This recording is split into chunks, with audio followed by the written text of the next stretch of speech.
I think the recording has it started? Yes, now it started. There's a huge lag. Yep. Yeah, So you want me to kick it off? yeah. Go ahead. All right. Yes. So today we're doing a Q&A session on parent development, uh, uh, primarily for the club and for parents within the club uh, for DC 11. And I think this is a good opportunity. A lot of times we have one-off discussions with individual parents, and usually those questions and concerns are shared amongst the parenting body. And since a lot of those questions uh, come from a lot of, I mean, we have a lot of discussions with you, Andre, and you speak to a lot of parents as well on multiple teams throughout the club. I think it's only fitting that you serve as the voice of the parents, asking the questions. And the part of the reason this is extremely important is because, in the U.S., unlike, say, the African continent or anywhere else, usually parents are not as involved in the kids' athletic endeavors, like the youth athletic endeavors, until they've established themselves, and then the parent would start supporting them. Here the difference is the parents are the drivers for the most part at the early stages.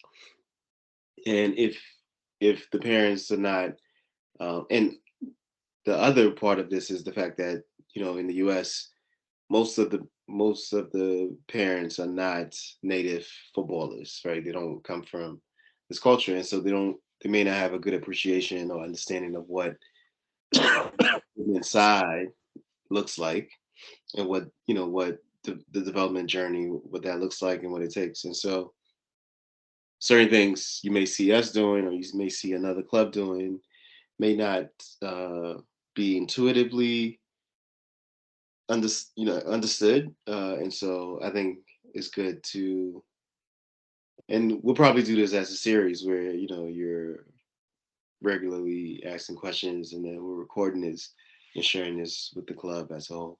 But yeah. So if you want to introduce yourself, Andre, you Yeah, can. yeah, certainly. My name is Andre Jean. I'm a team parent. I got three kids in the club. One in tots, one in 14, 13, and the other in 13, 12 in terms of the team year that they play. Um, and yeah, no, we've been in the club almost going on 2 years now, I think, formally. And have had kids who've been playing soccer for, you know, a very long time. I think maybe 4 or 5 years club soccer, but before that, just sort of, DPR, um, at home, at the park kind of thing. And then eventually club and camps and, and the entire thing. So, yeah, I get quite a few questions, and I think I've got some categories of the questions, right? I think there's some questions that are, and some of these, I'm gonna just be the voice of collective parents. Some of these I personally know the the answer to it, or at least I know the club's answer, and I know it's not a question that I have because I have my position on it per se. And in some, which I'll just say, yeah, this is my question, and I'll add it in there. Um, and then I'm going to ask a series of questions that should be asked. Like what mean by that is sometimes parents speak around the issues and they don't formulate the question that is on everybody's mind or that's on their mind because I think there's a sense of, well, I don't want to be the one to say anything negative. I don't want to say anything. I don't want to criticize. I don't want to, there is a bit of that, which is interesting because I don't see why they should be worried. I mean, this is, you guys are doing it for the stated reasons. And um, one cool thing that I think a lot of parents appreciate, or maybe they don't know, is that some of you have kids in the club, and some of you have kids, period, right? Which is a huge just differentiator, right? When you're a parent, because um, parents who are also coaches understand both dynamics. You understand our dynamic of just being just parents, and you understand the coaching side of it, and it comes across. I think you can always tell when a coach has kids, right? Um, it's a good thing. I'll put it that way because you know usually it's the young gunner coach that doesn't have kids that don't know how to talk to them, for example, or don't know how to.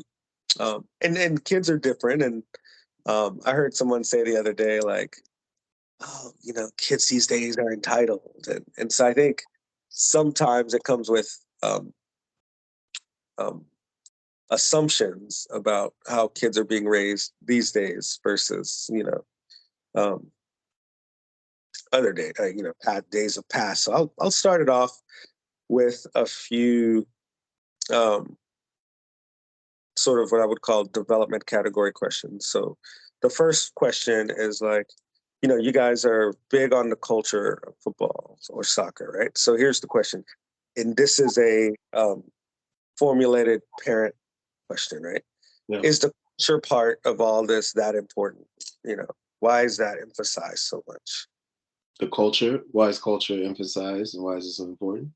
The culture part of the, like, in a lot of your videos, a lot of your conversations, you talk about that. And I've Yeah. heard this question asked in a sort of scrum of parents that are like, oh, what's that? What do you mean by that? And it was funny because another parent was trying to answer it, and but I didn't. I just kind of observed and was like, it's good because I don't know if there's a. Then this part is my opinion. I don't know if there is one right answer, so I'll just put it to you guys, the Yeah, club yeah, creator. yeah. Well, okay. So the honest truth about this is the fact that we, everyone, all the leadership within the club are from cultures that football is a key ingredient within the culture, right? So similar to the way American football is an ingredient here, or basketball or baseball, etc. And what you will find is, uh, you would find an elderly gentleman, someone in their 70s, wearing a Cowboys jersey and knows the stats of, who's going to get drafted or who shouldn't get drafted and who's playing, and is as active in, the Cowboy folklore and discussion, etc., as if, he was still in high school playing, right? And so, and with that, it also allows him to be able to, he has a true nuanced understanding of the game and appreciation of the game. It's not just something that he did, or it wasn't just an activity that he did. It's a part of his life, identity, etc. And so that, for us, that's why culture is important. Football, what we call football, what's called soccer, it's not just an activity. You just, you get a ball and you run into the park or wherever it is and you kick the ball. Uh, is an entire lifestyle. And so appreciating the culture, uh, you know, knowing all the greats that came before you, uh, who's the greats that are currently playing, the differences in jerseys and kits, which clubs have certain kits for whatever reason, the lingo, um, the the style, um, all of that is a part of the culture, and when that is embedded in you, especially at a younger age, your appreciation for the game is bigger than just an activity, right? It's not. It's like you know, I guess well, even cards. There may be a culture around cards that I'm not aware of, but Spades, yeah, exactly, right, right. Um, And so anything where is bigger than just an activity, and for me that's one of the big things I've noticed here. Um and it's clear, anywhere else, you go in the world, you would see how infused football is within the culture, and how and so it's not hard for a kid to understand that, oh, this could be a major part of my life. This could even be a professional career, as a player, as a coach, as a trainer, as groundskeeper, the entire ecosystem, right?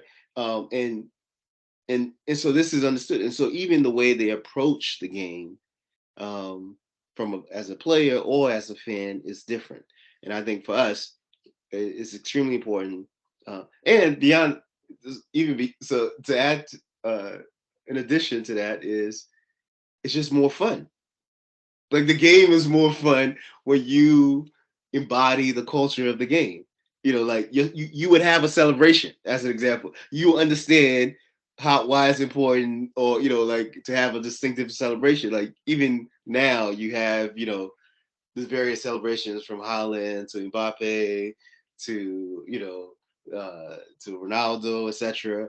And you see how those have, like, infiltrated the football culture, to the point where I think it's even infiltrated pop culture. Uh, Also, we were at a park, Mosley by the house, just doing some one-on-one stuff, and the boys were playing, doing the one-on-one, and one of them scored on the other, and then some football players are just like, "Sweet," and they're at football pads and everything, and I'm like, right, "Oh, okay." right, right, right. Very much transcended the Yes, sport to yes, where yes. um, certain terms and certain like the way you dress, and I've seen it in my kids now. They're getting to the point to where they're picking clothes and they're kind of putting their own um, stamp on their Yeah, style, and yeah, it's very interestingly um, influenced a lot by global football.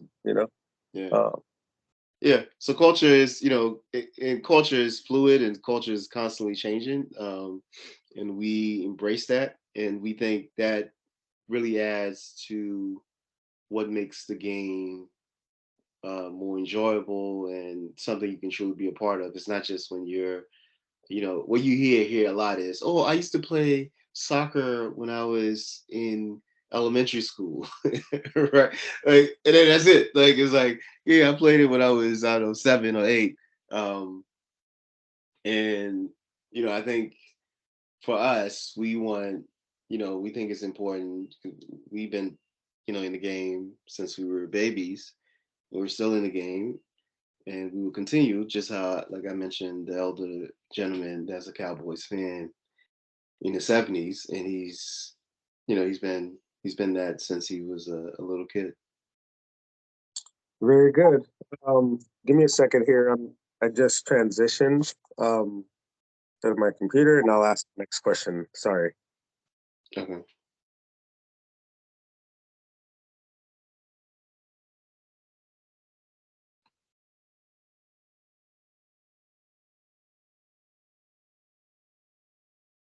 Okay. Sorry. Can you hear me now?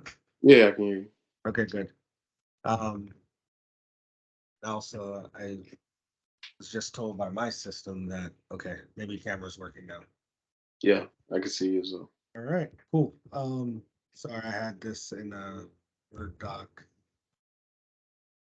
So one thing that you said that was one of the questions was, you said it's also fun. And so let me jump to that question. So on the fun part is, how important is the fun part? So the specific question is can travel soccer be just for fun? Like, um, like, hey, I just want to put my kid into something, so he's having fun, he's not trying to become a pro, or, Yeah. like, so that's the gist of the question. There's some follow-on questions to that, based on your answer. Yeah. Yeah. So before we even, with us, and this goes back to the culture, right? The foundation of it needs to be something fun that you love. right? So this is like before we talk about travel, competitive, etc. If you do not enjoy the game and find it fun, that you're taking a guy on and you met him, etc. You don't find like bliss in that, it's not gonna work, right? And so like even right now if you look at any pre-game, I mean and this is the beauty of new media, which is it shows a lot of like behind the scenes, like guys warming up or in practice or whatever it is. And even at that high level when those guys are warming up or practicing, if someone nags someone, the entire session is shut down because everybody's just like, oh, everybody's going crazy, excited, right? So yes, it has to be fun, right? You have to enjoy it. That does not take away from the competitiveness and the seriousness and the rigor that it requires to be an elite player. So, I think this is like uh, here for some reason there's this discussion about one or the other, right? Like, is it fun or is it competitive? Um, it should be both. It should be fun and competitive, and extremely competitive. And that's why I'm using that example of the professionals at the highest of the highest levels. You would see them, you know, having fun, enjoying, and the next minute they're competing their hearts out. And so I would say yes, competitive. The elite youth game should be fun. Should it only be fun? No, right? So if all you're doing is just and it could be people's definition of fun. If all you're doing is just, I don't know, kicking the ball or just cracking jokes or whatever it is, um, and you find that to be fun, then that's not what a competitive, uh, the elite landscape is going to look like, and it's not going to support it. Uh, if you want to do that, what usually what I actually recommend this to a lot of parents is that if the game, uh, if you having your kid in organized sport is stressing you out and stressing your kid out, don't do it. Right. So, and the simple example I usually say is, okay, if for instance, you have to run from work and you're late in traffic, like you're late leaving work and you're late in traffic, and you're stressed out, and you get your kid to training late every single training session, um and then like it's adding major stresses to your life. It's probably best if you got out of work when you wanted to, when you got home, you made dinner, or if whatever it is, and you had time, you took your kids to the park and you all just did, whatever it is. It could be frisbee, it could be kickball, whatever it is, um, that would be fun and wouldn't add any additional stressors to your life. Uh, that would probably be, a better recommendation. But if you want to play elite football, in any sport really, like it's not just football specific, but in any sport, it's gonna have to be more than just fun, right? It's gonna have to be You're gonna have to have some parts of training that's serious. I just heard that. Hold on. Okay, can you hear me now? Yeah, I can hear you, Okay. but it's still I'm having the feedback. Okay, hold on. Sorry. It may be tied to. I thought I shut this down, but I was muted before. Okay. Is it better? No, every time I say something now, there's a feedback. So try muting yourself. Okay, yeah. So now when you're muted, I can, I can talk. Okay, yeah. So I mean, yeah. The short of it is, when I think you can have it should be fun and competitive, um, but it shouldn't be. It, you wouldn't have competitive elite football or any sport for that matter that's just fun. I don't see how that's um, yeah. And it could be your definition of fun, right? Because some people, view extreme training and serious training and hard work as fun, and if that's the case, but I don't think that's what, especially parents of youth players, when they reference fun, that's not what they have in mind. Right. And you touched on another topic which is a personal question of mine that has to do with definitions. Um, I'm gonna come back to that. But on the same vein of fun and flipping a bit more to the development side. So, and this is like uh, not just a me question, but I definitely also have this question. So I'm gonna voice it in my voice.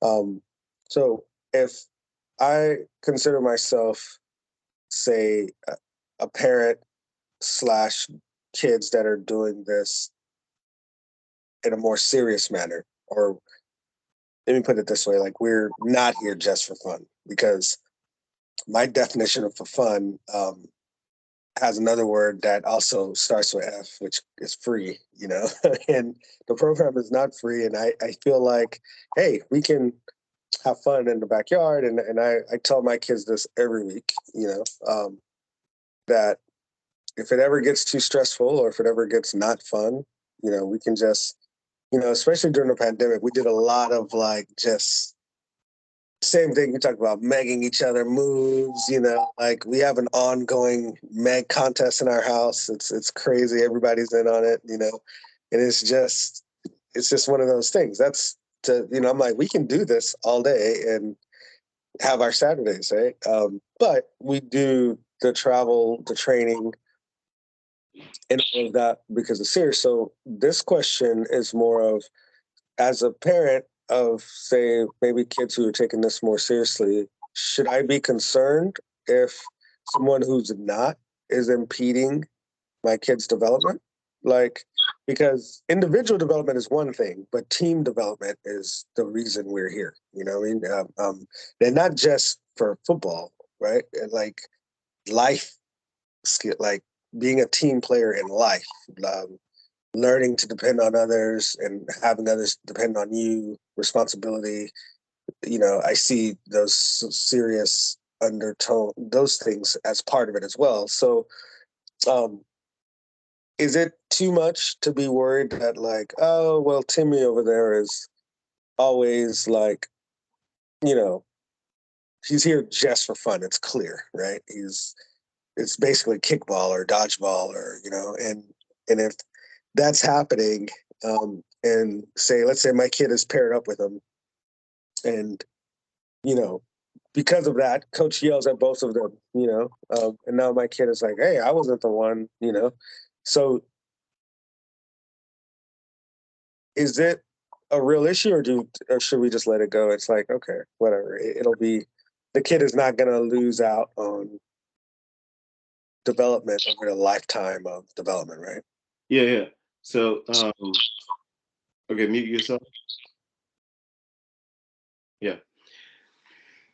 So the question is essentially, if you're serious and you have a certain goal or destination in mind, but you're also in an environment where others are not, well, some someone may not have the same destination, and may not be as serious. Uh, and so I think that's a reality, uh, pretty much throughout the youth landscape, and especially with larger teams. Like if you're going to do a team sport, you're always going to have, even on, say, all-star teams, there's still that dynamic where there's Kobe, and then there's Shaq. Where these are professionals, right? And Kobe is like, training 3 times a day, and serious, and track is trying to go, like he gets his one training in and he's trying to go to the party, the club or whatever later.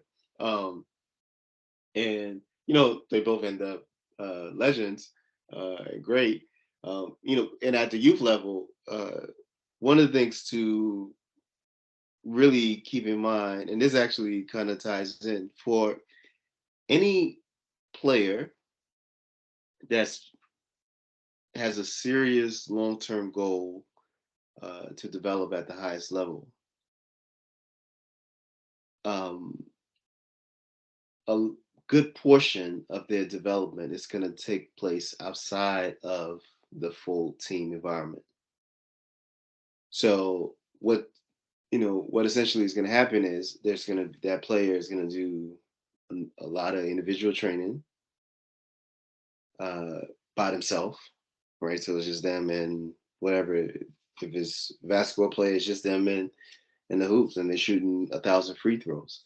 They're going to do a lot of small group training with maybe it could be with just a trainer or coach, or it could be with 2 or 3 other players that are at the same level or maybe a little higher, to push them, etc. And so in all of those environments, and they will also do you know say elite team like the super team. So maybe a state team or the national team. Those kind of groups where there's a lot of uh, pretty much the entire cohort has these high long-term goals. Um, so what I would say is the parent should not be overly concerned, right? I think what the parent should do is uh, regularly remind their child that their goal and their friend or teammate's goal are 2 different things. And so they have to constantly be aware of that, right? Their friend or teammate goal, I've said this multiple times, maybe just to play club ball or maybe to play high school ball, you know, and max out. Um, their goal may to be to play high level Division 1 college ball, or it may be to play high level pro or pro period. So with those mindsets, the the way they approach training, so it will also be helpful for your child to understand that, oh yeah, you know um, you know Jack or Josh or whoever, uh, there's a reason why they're doing the things they're doing, because they don't have the same goals as you. You have, you said you want to really take this serious and you want to push yourself and go. And so also keep that in mind when training is taking place. Maybe you find uh, Ricky, who is also stated that they're serious, and that's who you regularly partner with during training. And when Jack, who you really love, etc., wants to partner with you, tell Jack, well, we're going to hang out after practice, right? And then, and Jack may look forward to that. And then after practice, you all can hang out and kick the ball and those kind of things. And so during the training session, you're actually focused and your partner, if you're doing partnering drills, for instance, you're partnering with someone who also has, the same level of seriousness and goals as you do. Now, I know this is hard, right? Because, the social aspect is huge for kids, even the kid that's serious. you like when if they're around someone they really like or whatever, they would start. But that's why I think the constant reminders, um and uh one tip is, on the way to training, pretty much like the 2 minutes before you stop the car for them to walk on the field, you give them that reminder. Remember, your goals are different than, or remember what goals you stated you want. All right. So these are your goals. This is not my goal or mommy's goal or grandpa or grandma. This is your goal. And in order to attain your goal, there's a certain level of effort and work that you need to put in. So when you go out on that field, just remember that. and and yeah, and so that would be what that would be my main suggestion. No, very good. Going back to the top of my list and just kind of going down, here's another um, group parent question. Is winning not important at all? As part of, and this is more to, and obviously these questions are more from the travel soccer, elite soccer side. Um, there are a few development ones, and I think some of your answers will apply to all, but the importance or not importance of winning, like, can you speak on that? Yeah. So winning in youth sports, in particular football, um, and so there might be there's a difference in, say, tennis as an example, or track, where as you because these are individual based, your time, your win helps you. You gain certain stature and your place, and you get certain people start looking at you. For team sports, uh, and large team sports like American football or our football, um, this idea that winning equals development or winning equals visibility is an illusion. So what winning is a byproduct of uh, you know well developed players that have the total package. And what what happens though, for the most part, on the youth level in football is coaches and programs focus on winning at the detriment of the kids' development. And here's how that plays out. And the reason they do this is because you know it's easy. It's easy to tell someone, um, it's a false positive metric, but it's easy to say, oh yeah, we won, you know, we won we won all our games, or we won this game, or whatever, won this tournament, or that, this trophy, whatever it is. And in their mind, oh, you're a success, right? But usually what happens especially in the youth level, it's not shared earned success. And so this is what happens. If you take our sport, if you take football as an example, to win at the youth level, this is how simple it is. You get one kid who has a heavy foot, a strong foot. It could be, right foot, left foot. You put them in the back. You get one kid who has, a higher level of speed than other kids at that age, and you put them on the wing. You don't even need two. If you have two, then it's over. But you put one on the wing, and then you put one strong or bigger kid up top, and then you may have like one or two physical kids, like like kids that like wrestling or just bumping people, in the middle, whatever it is, and you will win pretty much every single game. Because here's the strategy: when the ball comes to your in your third, the kid with the big foot is going to kick that ball as hard as he can, and it's going to get up to, say, the middle third, the middle of the field, or the attacking third.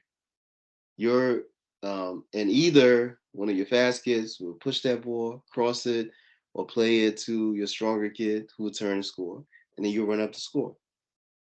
And the other kids will get discouraged, etc., and it'll be I don't know, 21-0, or whatever it is. Um, and everyone, all the parents would say, yeah, we won, we're dominant, it was good, etc. And now here's the issue. The issue is none of those kids are learning anything about the game as it pertains to how to play the technical, like improving the technical ability, improving their tactical understanding of the game. Nothing. All they're working on is having, things that may be outliers now. So the Bigfoot or the speed or the strength. But once puberty hits, 16, 17, 18, even, all of that is going to, become neutralized. And so the the real winning that you want, if you're really serious about youth sports, the real winning that you want is to be at 17, 18, where either a D1 school is saying, we're gonna pay you $50,000 to $60,000 a year so you can attend our school and play, or a professional organization is saying, we're gonna pay you, whatever, a couple millions, whatever it is, to have you sign a contract, even as a youth, on our third team, and then work your way up to our first team. In order to have those things be realized, you have to have the total package. You have to be technically competent. Your tactical ability and IQ has to be on point. You have to have the physical characteristics. When the college coach or the professional, when you go to the professional tryouts, the last thing they will ask you is, how many games did you guys win when you were 12? How many games did you guys win when you were 13? How many games did you guys win when you were 14, 15, 16? Last. Because it's about performance. It's about, are you able to get on this field and actually perform? Right? So they're not concerned that you lost, all your games as U14 player or U13 or U9, whatever it is. They're not concerned.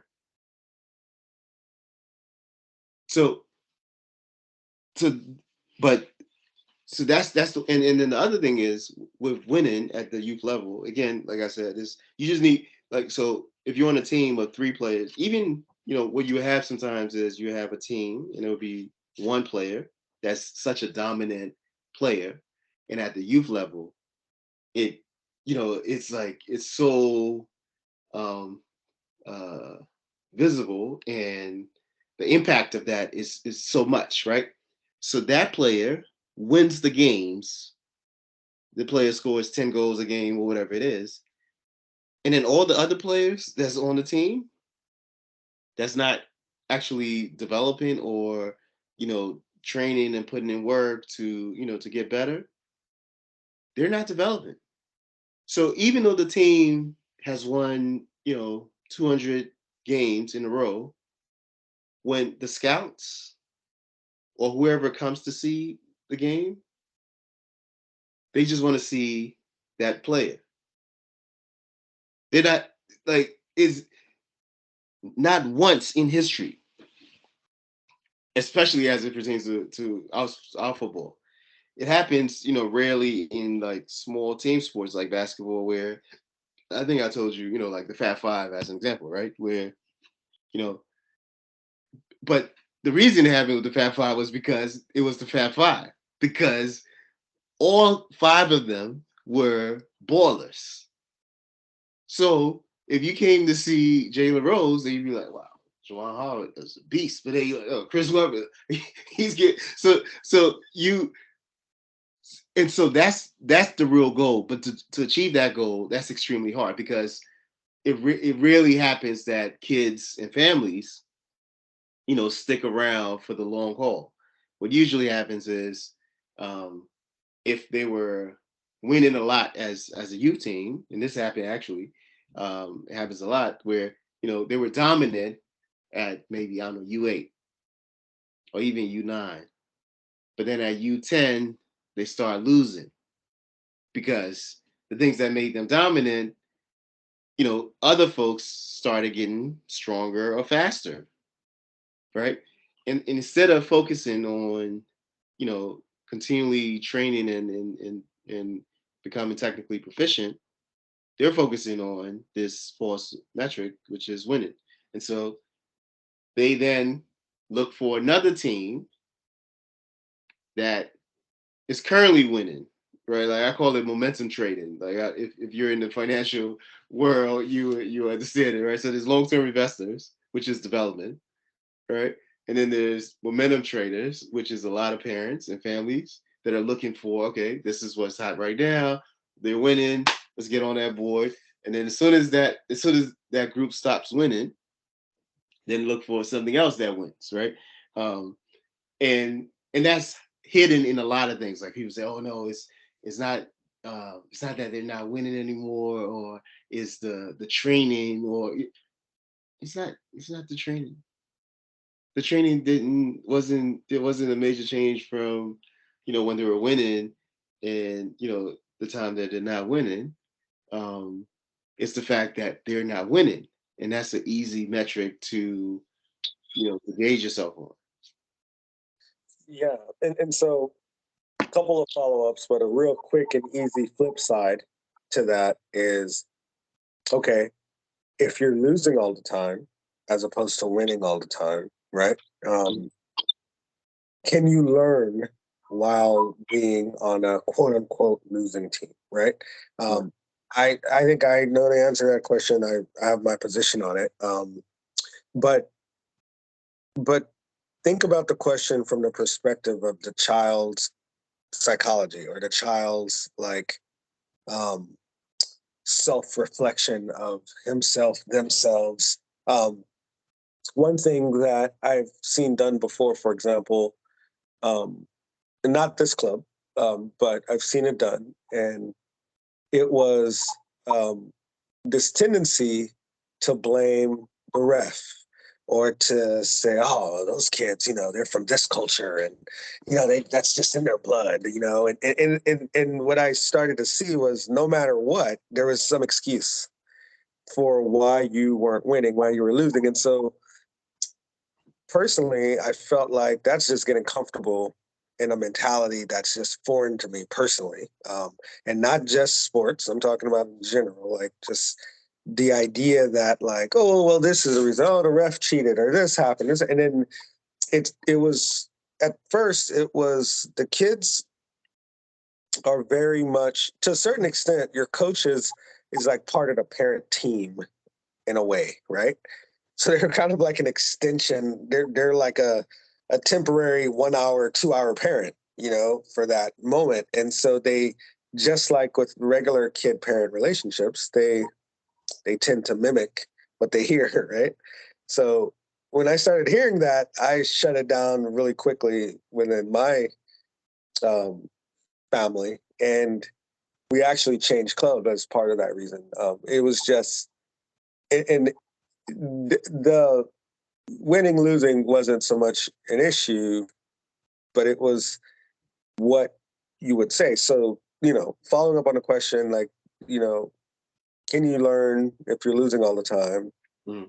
but also what are your thoughts on the psychology or mentality that is built as a byproduct or as a side effect of either one, really, whether you're on the fake winning or the losing, no one fake loses, right?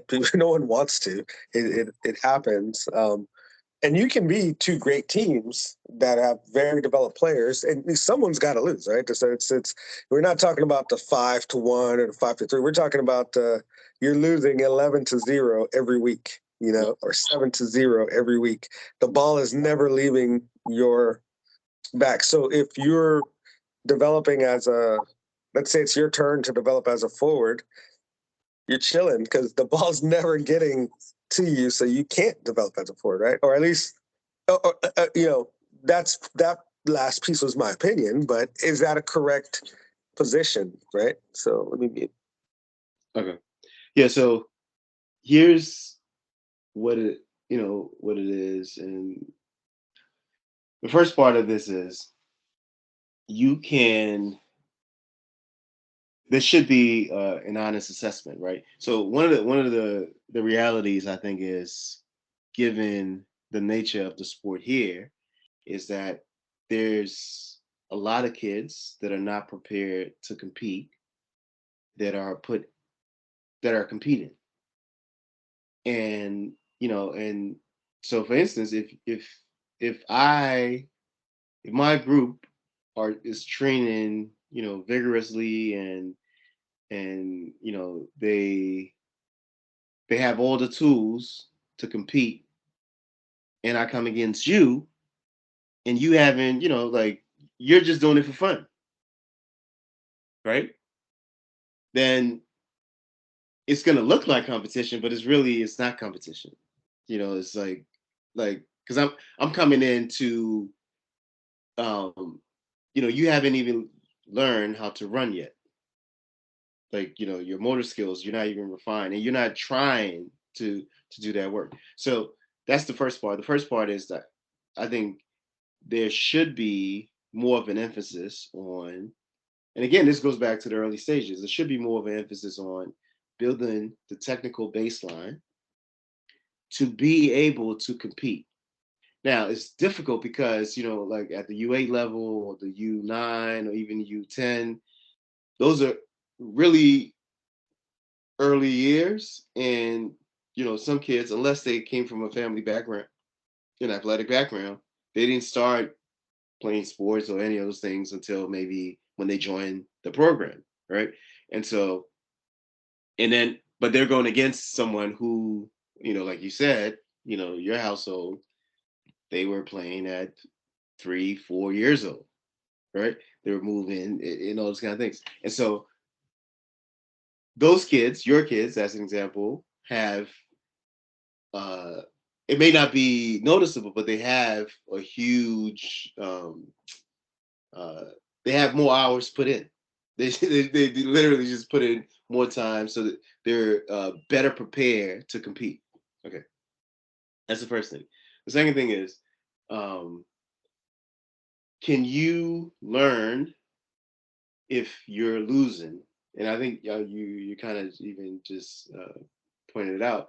You know, when you're losing competitively, you giving a lot of effort, and and another team, it's just the way games are. Someone has to win. It's finite. So, um, obviously, there's a lot that's learned there, or if it's a tie game, etc. When there's games where, or seasons where, the team is losing 20-0 or whatever it is, um, the program, the coaching staff, the parents, I think, and can help the kids learn certain things. That's not about um, winning, right? So, for instance, let's say you have a group that um, can barely get the ball up to the halfway line, and they're taking, 20-0, 30-0, whatever it is. Uh, Maybe my suggestion would be the focus for all the players would be uh, like some simple things. Maybe learning to open the body when you receive the ball and play a 5-yard ball, and actually make note of that, right? Like, so, like, the coaching or the parents can make, like, you watch your kid. Is your kid receiving the ball, on the back foot? Are they opening up their body and playing a ball to their closest teammate that's 5 yards or 10 yards apart? Okay. And that's what the discussion should be following the game, right? And then if they couldn't do that, that's also what should be that Sunday, if you take them to the park or wherever it is, let's work on being able to pass the ball 5 yards from where you are to the target. So those small steps compounds over time. What you end up having, what if, but um, this happens in households or in programs that are intentional about this, right? Because it's very difficult. Like, this is the other part, right? It's very difficult when you're losing. You tend to, like, everything's wrong, right? Like that's when, all the kids, the kids, the parents, everybody, we're doing too much. All of a sudden you're doing too much technical work, right? You need to be doing strength work, or you need to be doing running, or you need to be doing passing patterns or tactical, whatever it is, right? But when you're winning, nothing, like, nobody's thinking of any of those things. And so again, it's the same thing. Like, I think if you don't have a great technical baseline that's appropriate for the age brackets, even if you're winning, you're losing. It may not be, it may not show up on the scoreboard as 20-0 or whatever it is, but it's on the scoreboard. The body keeps score. This is what I like to say. The body keeps score. So what happens in both situations is that you develop, a psychology that is not appropriate for what's going on. So if you're winning, and you are not working on your technical baseline, you're developing this false sense of, competence, and very soon you're going to be hit. And those are the kids that actually, everyone talks about or thinks the kids who are on losing teams are the ones who drop out. Is actually the kids that were on the winning programs and felt like they were stars or whatever it is, and they hit the point where um, they're not the guy anymore, or the guy that used to dominate because the guy was small and he was on a losing program, but he kept working on his technical ability, and and actually putting in work. He's now, you're both 17 or whatever it is, and he's now all of a sudden, the everybody's talking about him, and you're like, that what? I used to, like, that guy couldn't hold a stick to me, 3 years ago or 2 years ago. I was on the state team. I was on this, whatever it is, right? And so it's actually like it's not intuitive, but this is the reality, at least from my experiences, coaching and being a player, etc. Um, it's the kids that had a false sense of self from winning and didn't actually, because they say you learn the most when you lose, right? Or when you're in tough situations. And so the kids in those situations tend to be, if they have the right guidance, right? If you don't have the right guidance and you're on a losing team, or a team that is taking 20-0, whatever it is, then you'll fall into this situation where you'll be like, well, I'm not interested anymore. I'm going to try something else. Um, and that happens as well, and that's a reality. And I think it's incumbent on the program, coaching staff, parents, etc., the entire community, to recognize this early, and put things in place to address it and support kids that are interested in making progress, right? So understanding that, yeah, you're gonna take your lumps, and you're in this phase right now where you're taking a lot of lumps. um, and part of that reason is because it's a combination of your preparation and your teammates' preparation is not fully there, but with consistency, all of this is going to turn around. And it's just a matter of, like, moving one or two pieces here and there. And then, but I want you to remember what it feels like in the situation you're in now, and the kind of work that's needed to make progress, because I don't want you to forget that when you're now in a situation where you're on the other end, you may be winning, you may be getting adulations, etc. And then you feel like, oh, let me take my foot off the pedal and stop taking training serious and stop trying to work on, becoming a better player all around. I mean, that's what I say. Yeah, no, very good. I've got two different directional follow-on questions.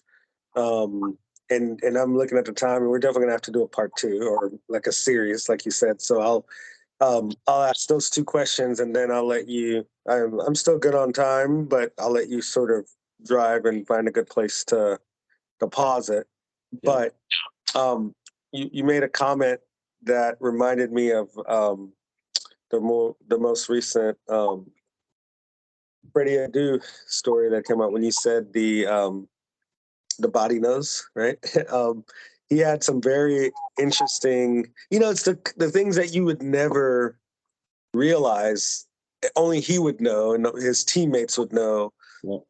And one of the points that really struck home was when he talked about, and that's a whole nother podcast, I know, but I'll just plug it here for a second. But when this is the recent Freddie Adu interview where he talks about like how he could have developed more, how he could have worked more and various things. But one of the biggest takeaways I had, and it was very fun explaining to my kids who that was, because at 14, he was the man, right? Yeah. And, my oldest is not that far. He's like 14. And I'm like, yeah. And then, so, naturally he's on YouTube trying to figure out like what happened and And I was like, man, I remember hearing about this kid, I Yeah. remember how it was, because it was that big, right? But no, it's when he talked about not stretching a lot and then how later on he started having back problems. And because that's one thing that even now that I need to do as playing with these kids, it caused me to fall apart. So we're stretching every morning and I'm like, guys, I used to love it. I remember that was a part of my thing, but when I got away from competitive track, Yeah. stopped doing it. So now we've reinstituted that in our house, of just daily stretching and not just stretch because it's something you have to do, like learn to love it and all that. So no, that was a very good point about the body remembers or the body knows rather. Yeah. But getting back to the questions, the first follow on, well, twice now in our conversation, you've mentioned when you're 17 or when you're 17, 18. Now, so this is a question. Isn't that age too late if you're thinking about global competition? Like if 17 is the target or the peak that you're trying to get to, isn't it on a global scale, isn't it closer to 13 or No, 15? I mean, go on. Yeah, that's just a question about that, and that one is a me question. Just thinking about 17 globally versus 17 in America. That's two different things. So, um, and naturally, my natural follow-on question to that is, if it is too late, or if you are working on a scale that's 3 years old, what should you be doing today at 13 or at 10 or at whatever? Yeah. Okay. Um, so no, 13 is not too late. I think it's important to understand Early, you mean? Or yeah, yeah, 13. so, Yeah. yeah, yeah, either one. So it's important to understand the landscapes and the way programs are structured, around the world. So if you're in Europe, as an example, uh, and you're a serious player, you may get picked up at 8, 7. So just how we have um, you know, DC11's academy with U8, U10, U11, U12 teams, etc. All those pro academies have those teams, and in those academies, what they're doing is they're doing the same thing we're doing, and they're providing their training and constantly testing, like the games they play is all really a training and it's a filtering system. And what they're looking for is to see who it's making it out of the filtering system, and every now and then you will get a sensation that gets first team contract or opportunity at 16 or even 15. But usually what happens is at 17, 18, they would get on to, while they've been in those academies, right? They've been moving up. They would then move on to, say, the second team, right? And if they, perform well and they see a lot of promise in this person, they would then give them, uh, you know, uh, maybe a first team contract, maybe for one season at maybe 18, 19, right? So this is what happens if you're in the European, if you're an EU citizen and you're there. If you're not there, and if you don't have an EU passport, or ways to to get an EU passport, even if you're in cessation. So you see this a lot with players from South America. So it could be Brazil, Argentina, etc. You go down the list. Um, what they would do is, even Vinicius, for instance. I think Vinicius signed at 16, um, right? Because he was a sensation, right? Um, and this is important to keep in mind. This is like, out of the entire Brazil, right? There's One out of yeah, out 100,000. of the entire Brazil, right? Out of millions and millions and millions and millions, good side, as a youth, and that contract is still, um, you know, there's certain stipulations on the contract, which is, for one, they're signing you early because they want to have you in house, but you can't go and play in Europe until 18. And get a work permit. So you'll still be, while 16, 17, you're still in your native ecosystem. You're playing, etc. And so, and you're developing. And then even when you transition to Europe, usually, like Vinicius, he went on to the B team, and he had an entire season there, etc. And it wasn't a great, it was actually not great at all, or good, not even good. But it was it was part of the development, right? And so um, then they brought him on to the first team, and his first season or so, he was just getting into his own, and then now he's who he is. Okay, and that's at like 20. And then you say the same for players from the continent, the Caribbean, etc. So for as it pertains to development, which is what I'm talking about, 13, 14, 15, 16, 17. Not only are you still developing technically, you're also still developing physically. Like, for most kids, testosterone and puberty hasn't really hit until between 17 and 19. That's when you get the largest dosage, right? And so all of that is taken into account from like scouts and great programs. So uh, the trajectory of your development doesn't end at 13 or 12 or 11, whatever it is. And so, which is why when there's someone like Freddie Adu at 14, 15, or whatever it is, it becomes such a sensational thing because it's like, oh my goodness, like this is a boy amongst men type situation.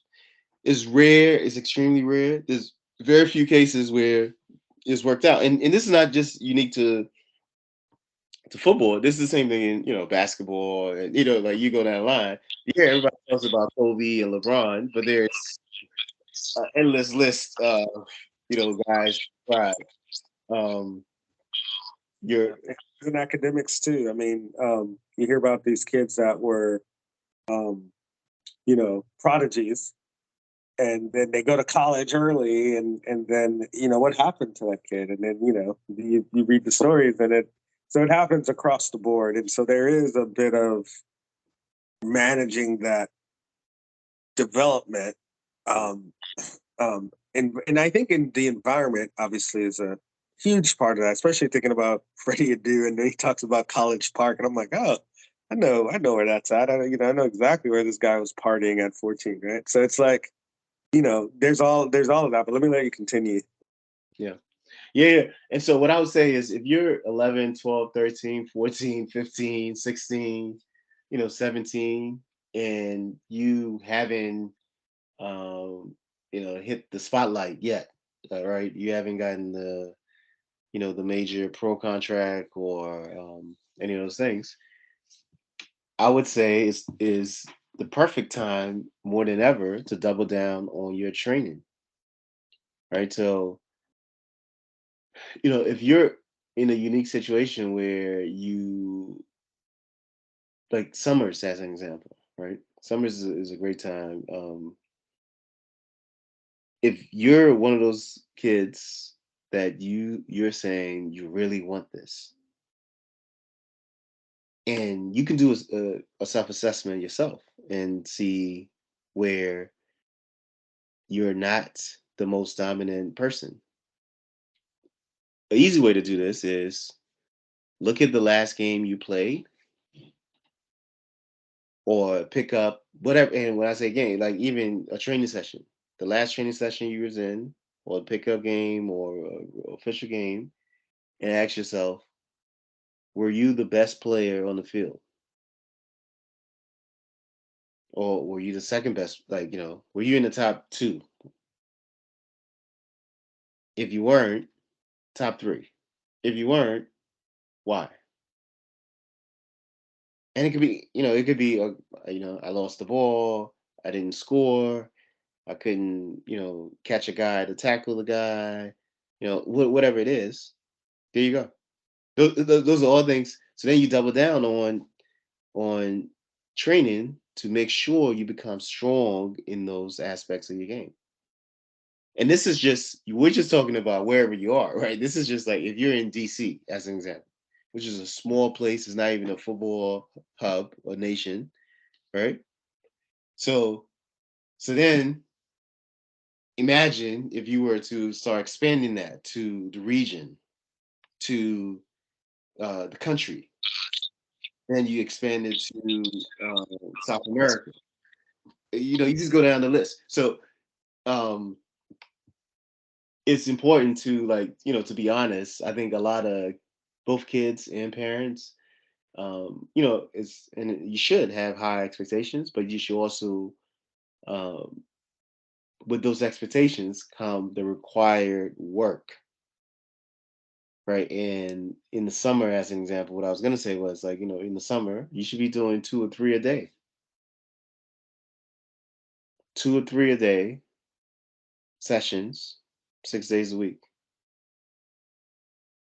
There's time, right? You can't say, oh, and then if you say, oh, I have this cab, things that are not pertaining to your sport, right, or your football, then you also have to make the adjustment, right? It's similar to when academics, someone, a parent that I talk to a lot about football, he's like, okay, you say you want to go to Harvard or any other Ivy League, Stanford, or any NYU, any of the big schools, right, on an academic scholarship, right? But you're doing work for a community college. Like your performance, your training, your studying is community college level training. But you're saying you want to be in the big leagues. There's a disconnect, right?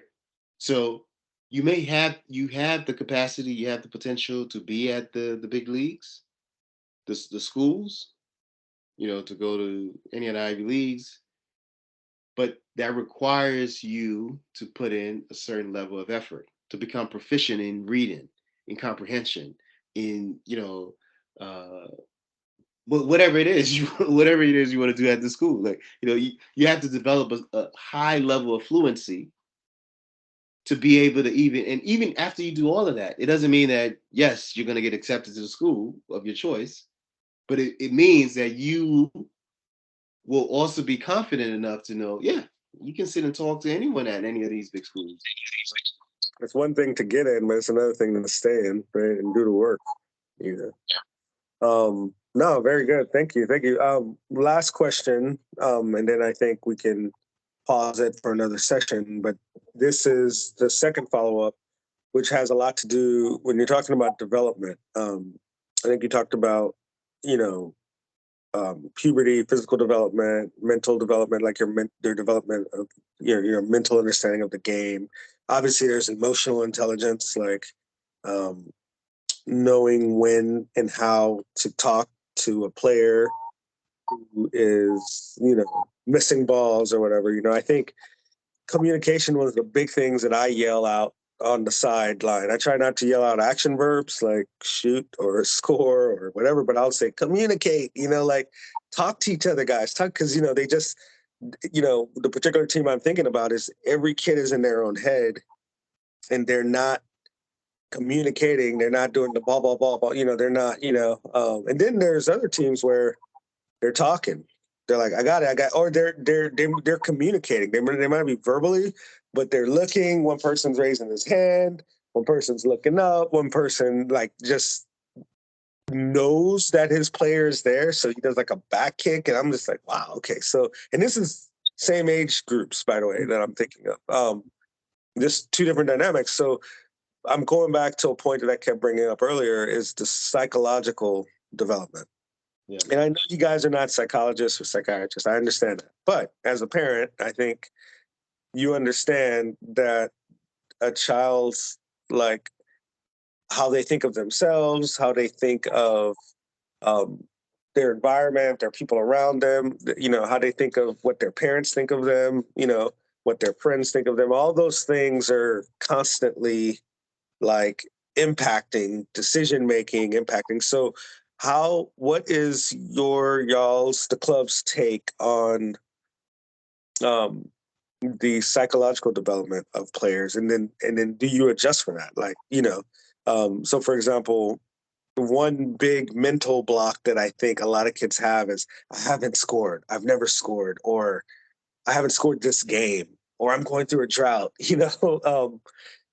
and you know how do you coach that, or how do you train around um, the psychological component? Yeah.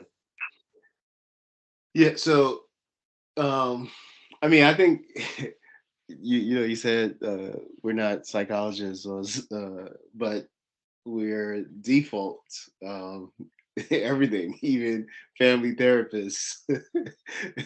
So that comes with the territory, I guess. Yeah, so uh, use an example you gave, right? The kid that might say, "Oh, they're not a scorer because they haven't scored." Um, and so that hasn't been a part of their identity. I think, from a coaching standpoint, again, you can build that into your session where there are a lot of small sided games, and where that kid is put in a situation where they have to score, right? It's 2v2 or 1v1, you know. Um, uh, Eventually, they would start scoring in training, and then it becomes, so it's not this foreign thing that you know is completely outside of their psyche and their ability. So that's one. I mean, this is at like the young level. At a older level, meaning maybe even U11, U12, U13. This is also a good time for those kids if they're playing in the, even if they're not, but especially if they're playing in the offensive position, they should have one-on-one sessions with trainers that focuses on finishing. Um, and in those sessions, they will have a lot of opportunities to score because it literally is going to be them, the coach, and the big goal, right?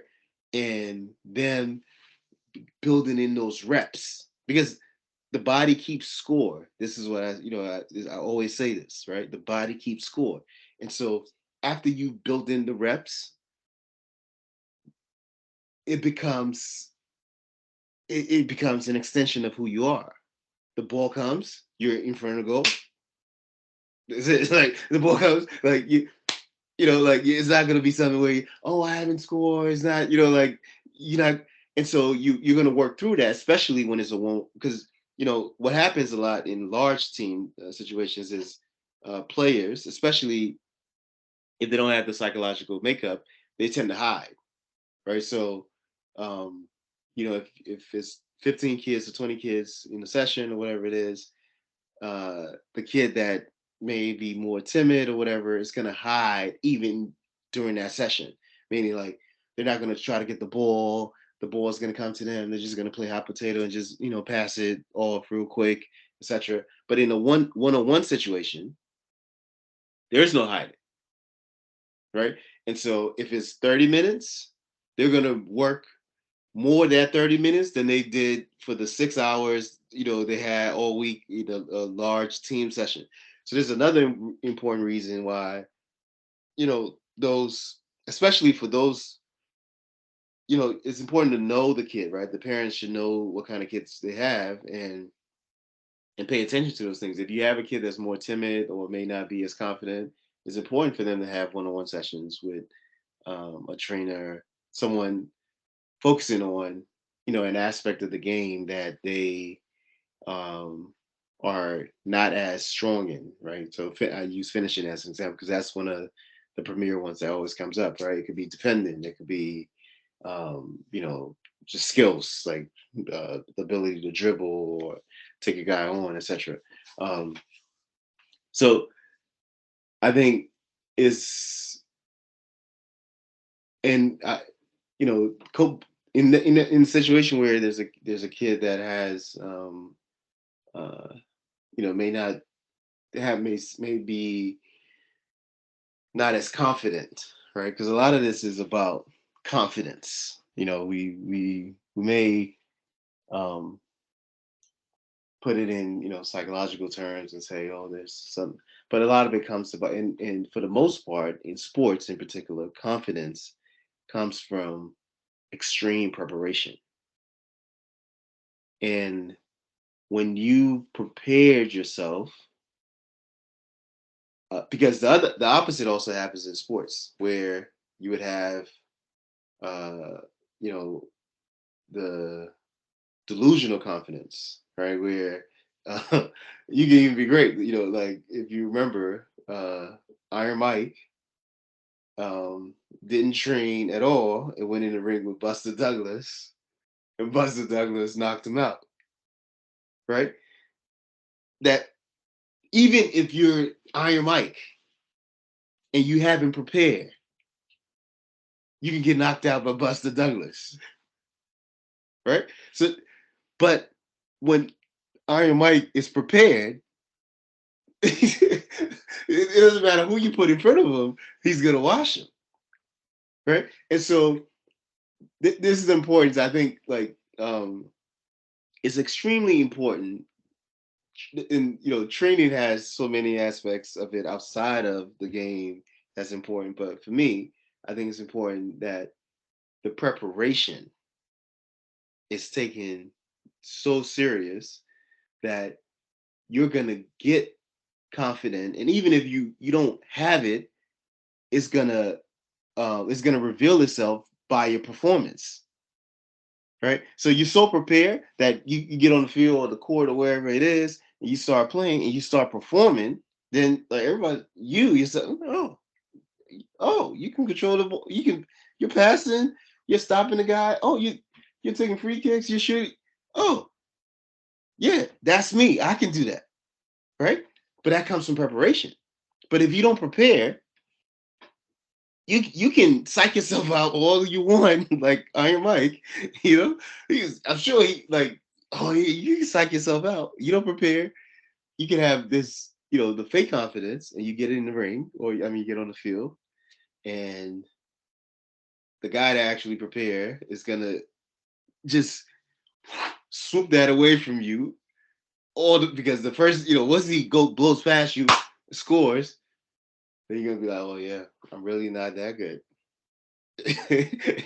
Because I didn't prepare, right? And so that's what I think. I think preparation is the key. That's I push. Nice, nice. No, man, thank you.